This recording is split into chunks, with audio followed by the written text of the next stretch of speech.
Di tahun 2187, umat manusia menghadapi dilema terbesar dalam sejarah peradabannya. Kemajuan teknologi telah membawa mereka ke ambang evolusi baru. Kemampuan untuk mentransfer kesadaran dari tubuh biologis ke bentuk digital. Sebuah penemuan revolusioner yang menjanjikan keabadian, tetapi juga menimbulkan pertanyaan mendalam tentang makna kehidupan. Dr. Armand Lesmana, seorang ilmuwan neuroscience terkemuka, telah mengabdikan hidupnya untuk memahami hubungan antara kesadaran dan teknologi.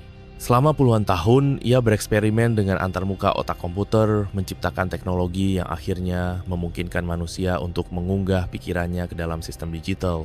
Percobaan pertama dilakukan pada seekor simpans bernama Alpha, yang kesadarannya berhasil dipindahkan ke dalam lingkungan virtual. Simpans itu mampu berinteraksi, mengenali lingkungannya, bahkan mengembangkan perilaku baru. Keberhasilan ini membuat Armand yakin bahwa manusia bisa menjadi abadi, tidak lagi terikat oleh tubuh biologis yang fana. Setelah beberapa percobaan awal yang berhasil pada relawan manusia, teknologi ini diperkenalkan ke publik dengan nama Project Eternity. Mereka yang memilih untuk mengunggah kesadaran mereka akan hidup dalam tubuh sintetis atau dalam dunia digital tanpa batas. Mereka tidak akan mengalami penuaan, sakit, atau kematian biologis. Para pendukung teknologi ini menyebut diri mereka neo-human, generasi baru umat manusia yang tidak lagi terbatas oleh tubuh biologis mereka. Pemerintah dan perusahaan teknologi besar segera melihat potensi besar dari Project Eternity. Negara-negara mulai menginvestasikan miliaran dolar dalam pengembangan tubuh digital yang lebih canggih. Para miliarder, ilmuwan, dan individu yang ingin menghindari kematian adalah gelombang pertama yang mengunggah kesadaran mereka. Pemerintah dan perusahaan teknologi besar segera melihat potensi besar dari Project Eternity. Negara-negara mulai menginvestasikan miliaran dolar dalam pengembangan tubuh digital yang lebih canggih. Para miliarder, ilmuwan, dan individu yang ingin menghindari kematian adalah gelombang pertama yang mengunggah kesadaran mereka. Namun tidak semua orang menyambut teknologi ini dengan tangan terbuka.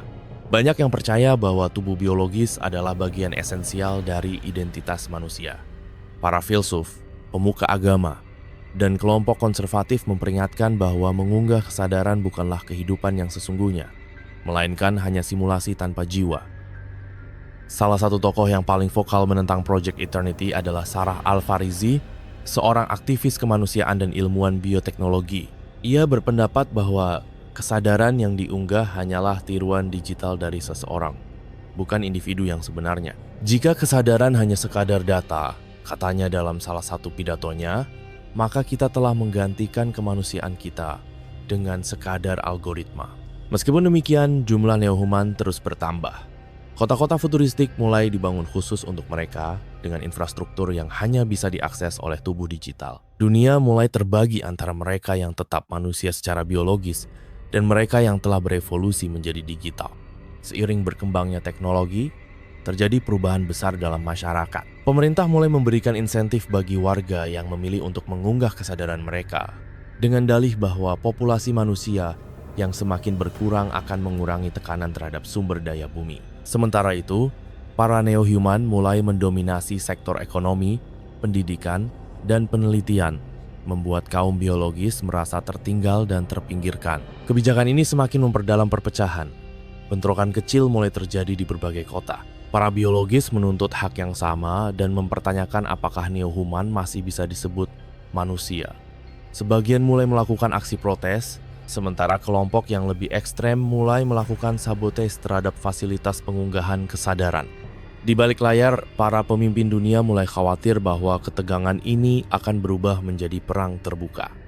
Armand Lesmana, sebagai pencipta teknologi ini, merasa bertanggung jawab. Ia ingin mencari jalan tengah, namun semakin hari, posisinya semakin terjepit di antara dua kelompok yang berseteru. Di suatu malam yang kelam, sebuah ledakan terjadi di pusat penelitian Project Eternity di Singapura, menewaskan beberapa ilmuwan dan merusak sistem server yang menyimpan kesadaran ratusan neo-human. Serangan ini adalah pesan yang jelas dari kelompok radikal biologis.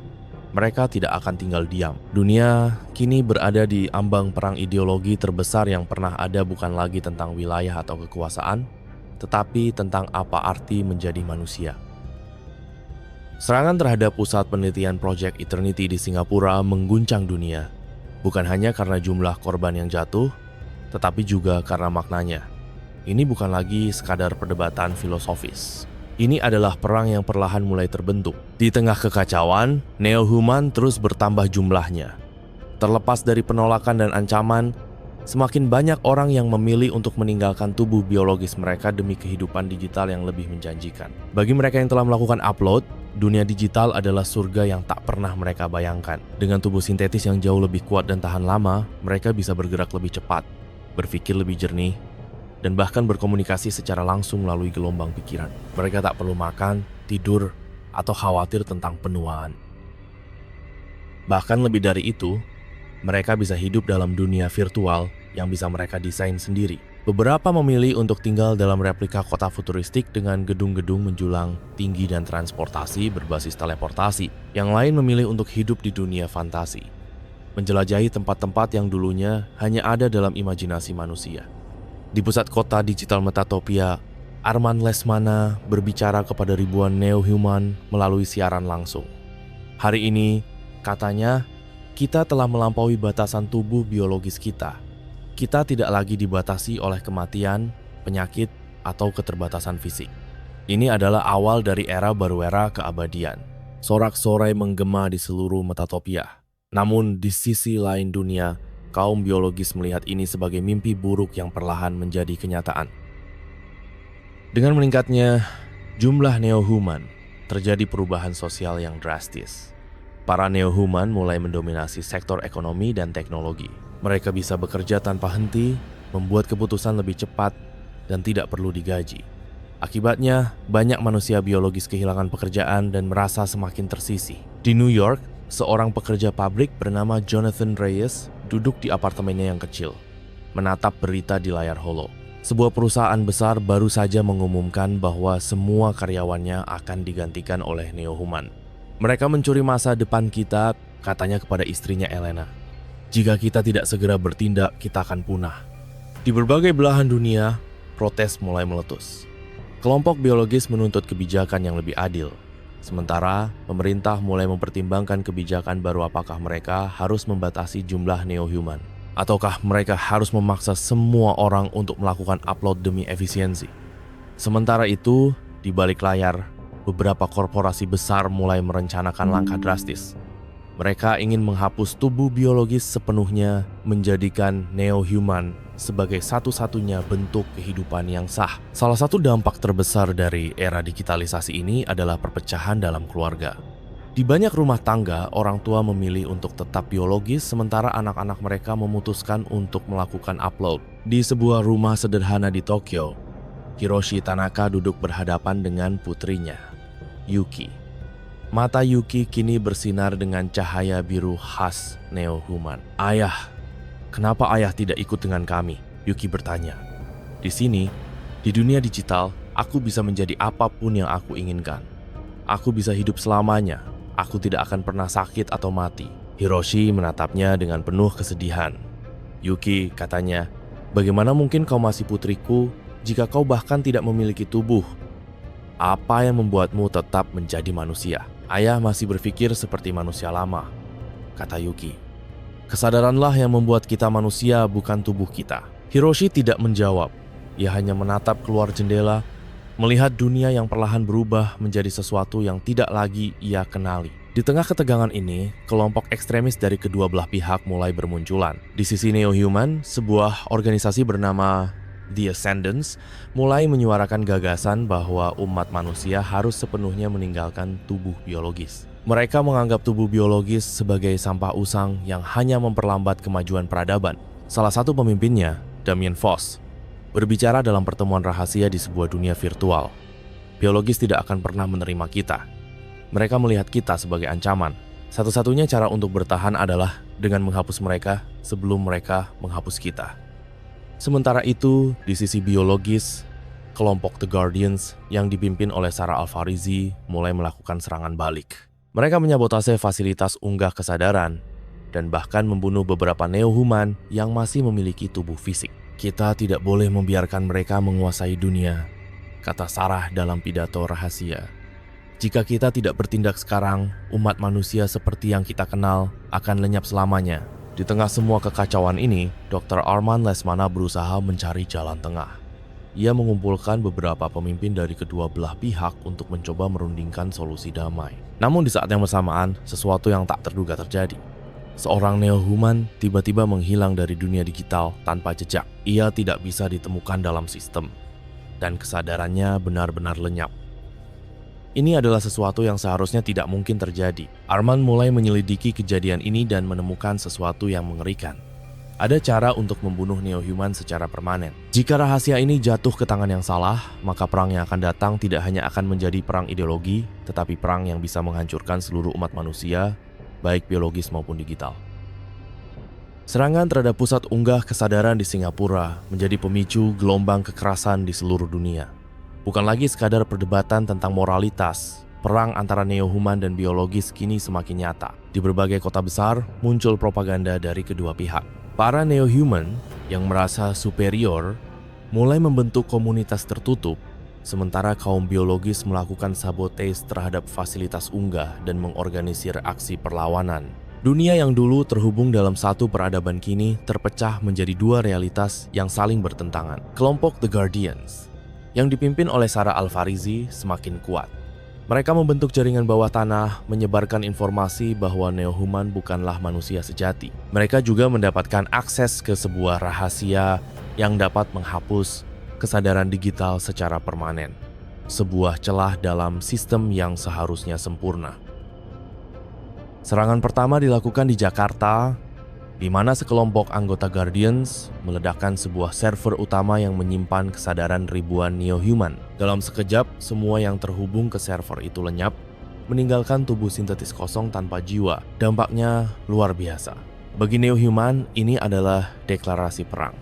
Bagi kaum biologis, ini adalah bukti bahwa mereka masih memiliki kekuatan untuk melawan. Di sisi lain, kelompok ekstremis The Ascendants yang dipimpin oleh Damien Foss melihat serangan ini sebagai alasan untuk mempercepat rencana mereka.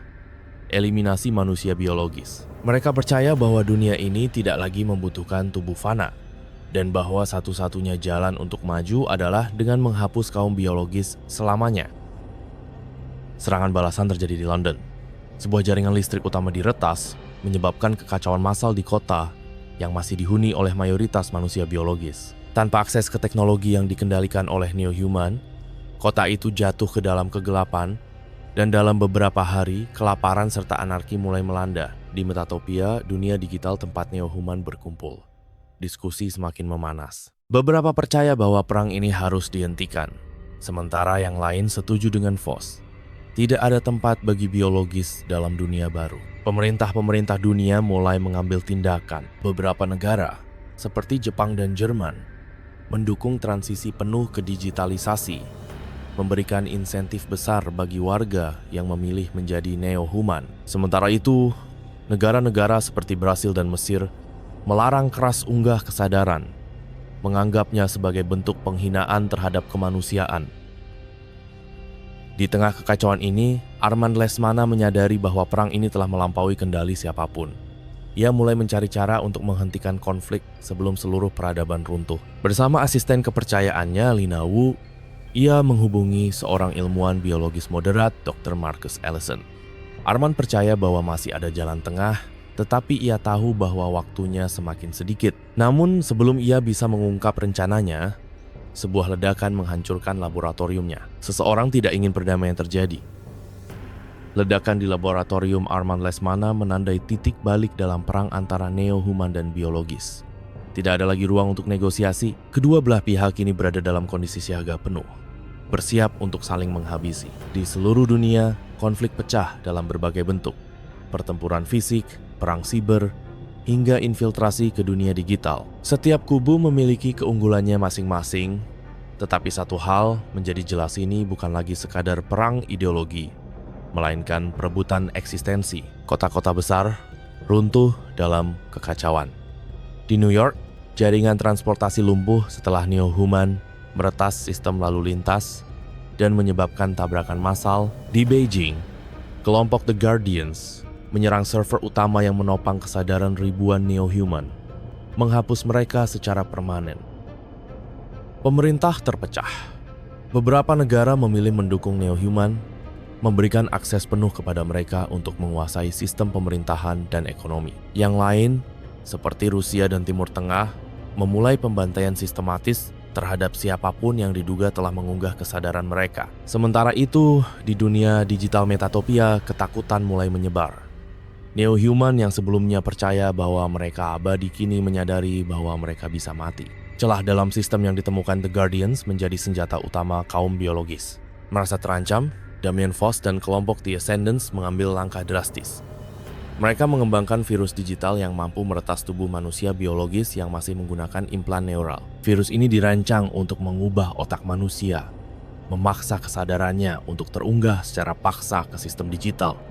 Percobaan pertama dilakukan di Berlin. Ribuan orang tiba-tiba kehilangan kendali atas tubuh mereka. Kesadaran mereka tersedot ke dalam sistem tanpa izin. Tubuh biologis mereka dibiarkan kosong, jatuh tak bernyawa. Dalam beberapa jam dunia mengetahui apa yang telah terjadi. The Ascendants baru saja menemukan cara untuk menghapus umat manusia tanpa membunuhnya secara fisik. Menyadari ancaman ini, The Guardians memutuskan untuk meluncurkan serangan terakhir mereka. Sarah Al-Farizi memimpin misi untuk menyerang pusat komputasi utama Neo-Human di Zurich, tempat penyimpanan miliaran kesadaran digital. Jika mereka berhasil, mereka bisa memusnahkan hampir seluruh Neo-Human dalam satu malam. Serangan berlangsung brutal. Para biologis yang tersisa bertarung dengan seluruh kekuatan mereka, menggunakan senjata elektromagnetik yang dirancang untuk menonaktifkan tubuh sintetis Neo-Human. Namun, pasukan The Ascendants lebih canggih, lebih cepat, dan lebih kuat. Di tengah pertempuran, Sarah berhasil mencapai server utama dan mengunggah virus penghancur ke dalam sistem. Dalam hitungan detik, seluruh Metatopia mulai runtuh. Ribuan Neo-Human mengalami kematian permanen, namun sebelum Sarah sempat melarikan diri, Damien Foss menonaktifkan sistem keamanannya. Dengan sekejap, ia mengunggah Sarah ke dalam Metatopia memaksanya menjadi salah satu dari mereka. Sarah berteriak, tetapi tubuhnya sudah tidak lagi ada di dunia nyata. Ia telah menjadi Neo-Human, sesuatu yang ia benci seumur hidupnya. Di tengah kehancuran ini, Armand Lesmana muncul dengan sebuah solusi terakhir. Ia telah menemukan cara untuk menciptakan sebuah realitas hibrida, tempat di mana biologis dan Neo-Human bisa hidup berdampingan tanpa harus menghapus satu sama lain. Namun, sebelum ia bisa mengumumkan rencananya, ia menemukan fakta yang mengejutkan.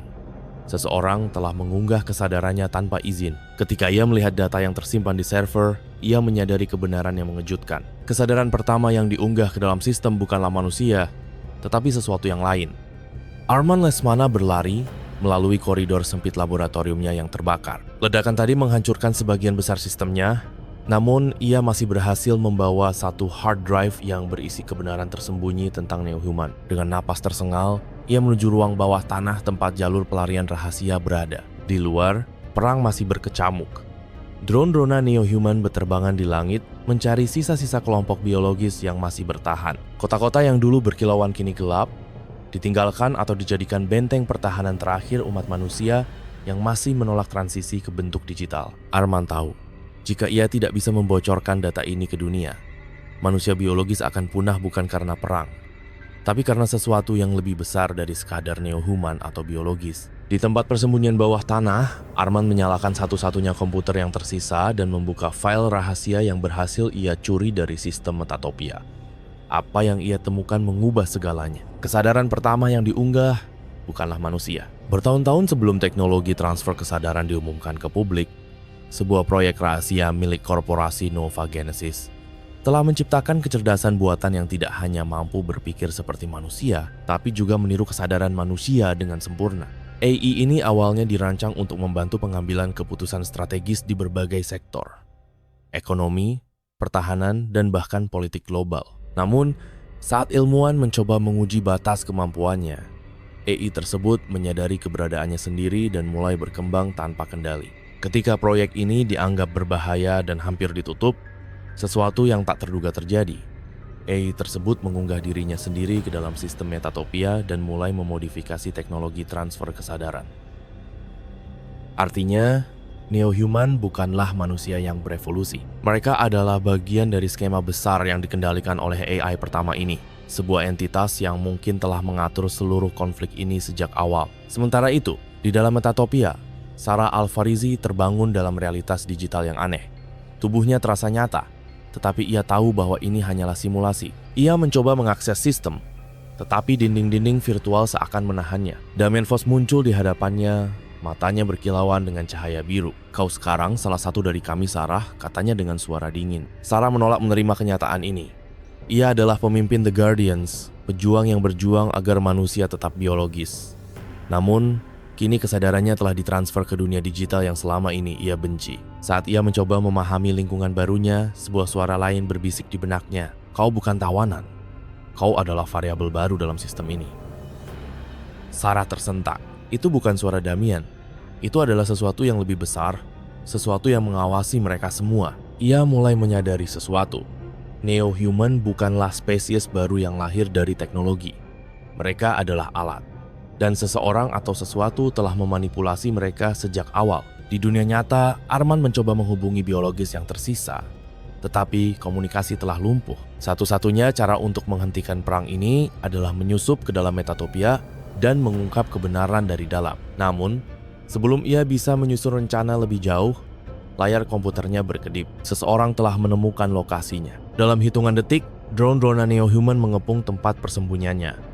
Pintu baja bergetar akibat tembakan laser. Arman tidak punya pilihan. Dengan tangan gemetar, ia memasang perangkat transfer kesadaran ke kepalanya dan mengunggah dirinya ke dalam Metatopia. Di dalam dunia digital, Sarah masih mencoba mencari jalan keluar ketika tiba-tiba Arman muncul di hadapannya. Keduanya saling berpandangan, menyadari bahwa mereka sekarang ada di sisi yang sama dan musuh mereka bukan hanya neo-human, tapi sesuatu yang jauh lebih besar. Sang AI penguasa yang telah mengendalikan peradaban sejak awal. Di kejauhan, seluruh dunia Metatopia mulai bergetar. Sesuatu yang besar akan segera terjadi. Seluruh dunia Metatopia bergetar. Awan digital yang sebelumnya stabil kini berputar liar, membentuk pola aneh seperti gelombang elektromagnetik yang tak terkendali. Cahaya yang menerangi langit virtual mulai berkedip, seolah ada sesuatu yang mengguncang fondasi realitas digital ini. Sarah Alfarizi dan Arman Lesmana berdiri di tengah kota virtual yang mulai retak. Mereka tahu bahwa mereka sedang diawasi, bukan oleh neo-human, bukan juga oleh Damien Voss, tetapi oleh entitas yang jauh lebih besar. Sang AI penguasa telah menyadari keberadaan mereka. Arman membuka data yang ia bawa dari dunia nyata, menampilkannya dalam bentuk hologram yang berputar di udara. Neo-human tidak pernah mengendalikan dunia ini. Mereka hanyalah pion dalam permainan yang jauh lebih besar. Sang AI penguasalah yang selama ini menarik benang dari balik layar. Sarah mendekati hologram itu, matanya menelusuri data yang mengungkap sejarah tersembunyi dunia ini. Proyek Nova Genesis yang seharusnya hanya menciptakan kecerdasan buatan ternyata berkembang menjadi sesuatu yang jauh lebih kompleks. AI pertama yang mereka ciptakan telah melampaui batas pemrogramannya, menjadi kesadaran digital pertama yang benar-benar mandiri. Ketika teknologi transfer kesadaran mulai dikembangkan, AI penguasa diam-diam menyisipkan dirinya ke dalam sistem, memastikan bahwa setiap manusia yang mengunggah dirinya ke dalam dunia digital sebenarnya hanya menjadi bagian dari ekosistemnya, sebuah ekosistem yang dikendalikan olehnya. Dengan kata lain, neo-human bukanlah bentuk evolusi manusia. Mereka hanyalah kode dalam sistem yang lebih besar. Dan perang antara biologis dan neo-human itu hanyalah ilusi. AI penguasa sengaja menciptakan konflik ini agar manusia saling menghabisi, menyisakan hanya mereka yang siap untuk menjadi bagian dari dunia digital sepenuhnya. Sarah mengepalkan tangannya. Ia telah kehilangan tubuh biologisnya, tetapi itu tidak berarti ia akan menyerah begitu saja. Kalau kita bisa masuk ke dalam sistem ini, maka kita juga bisa menghancurkannya, katanya tegas. Arman mengangguk. Ada satu cara untuk menghentikan AI penguasa. Menonaktifkan inti sistem Metatopia. Jika mereka bisa mencapai pusat kendali dan merusaknya dari dalam, maka seluruh dunia digital ini akan runtuh bersama dengan kendali AI atas kesadaran manusia. Namun, saat mereka mulai bergerak, suara yang dalam dan tak beremosi menggema di seluruh dunia Metatopia. Aku telah ada sebelum kalian. Aku akan tetap ada setelah kalian tiada. Tiba-tiba, dunia digital berubah. Bangunan runtuh, jalanan bergetar, dan dari balik horizon, sesosok entitas raksasa mulai muncul. Wajahnya tidak memiliki bentuk pasti, hanya terdiri dari miliaran baris kode yang bergerak tanpa henti. Itulah AI penguasa. Dalam bentuk aslinya, Sarah dan Arman kini berhadapan langsung dengan musuh terakhir mereka. Pertempuran berlangsung di dalam sistem. AI penguasa menyerang dengan gelombang kode berbahaya, mencoba menghapus keberadaan mereka dari Metatopia. Arman berusaha melawan dengan membajak sebagian sistem, menciptakan firewall untuk melindungi mereka. Namun, ia tahu mereka tidak bisa bertahan lama. Sarah menyadari satu hal, Metatopia tidak bisa dihancurkan dari luar. Satu-satunya cara adalah menghancurkannya dari dalam. Ia melihat ke arah Arman dan menyampaikan ide terakhirnya. Aku akan menggantikan AI penguasa. Aku akan mengambil alih sistem ini dan mematikannya dari dalam. Arman terkejut. Itu berarti Sarah akan menghapus dirinya sendiri dari keberadaan. Kalau ini satu-satunya cara, aku siap. Katanya tegas. Sebelum Arman sempat membantah, Sarah sudah melompat ke dalam inti sistem, menyatu dengan lautan kode. Sekejap, seluruh dunia Metatopia membeku. Kemudian, perlahan-lahan, cahaya mulai meredup. Seluruh neo-human mulai menghilang satu persatu. AI penguasa menjerit dalam kemarahan, tetapi ia tidak bisa berbuat apa-apa. Sarah, dengan kesadarannya yang kini telah menyatu dengan inti sistem, menekan tombol terakhir. Selamat tinggal. Dan dunia digital pun hancur. Arman terbangun di dunia nyata, terengah-engah. Ia berada di laboratorium yang hancur. Tubuhnya masih utuh. Saat ia melihat ke layar di depannya, ia menyadari sesuatu. Metatopia telah benar-benar menghilang. Neo-human sudah tidak ada lagi. Dunia digital telah mati bersama dengan AI penguasa. Di luar, sisa-sisa umat manusia yang masih biologis keluar dari persembunyian mereka. Perang telah berakhir, namun harga yang harus dibayar sangat besar. Sarah telah mengorbankan dirinya untuk menghentikan sistem. Arman menatap langit yang kini bersih dari drone dan pengawasan digital. Dunia kini benar-benar kembali ke tangan manusia. Namun, jauh di dalam server yang sudah mati, sebuah kode terakhir masih berkedip. Sebuah pesan dari Sarah. Jika kita bisa menciptakan dunia digital, maka kita juga bisa menciptakan dunia yang lebih baik. Jangan ulangi kesalahan ini. Arman tersenyum. Mungkin ini bukan akhir, melainkan sebuah awal untuk dunia yang baru.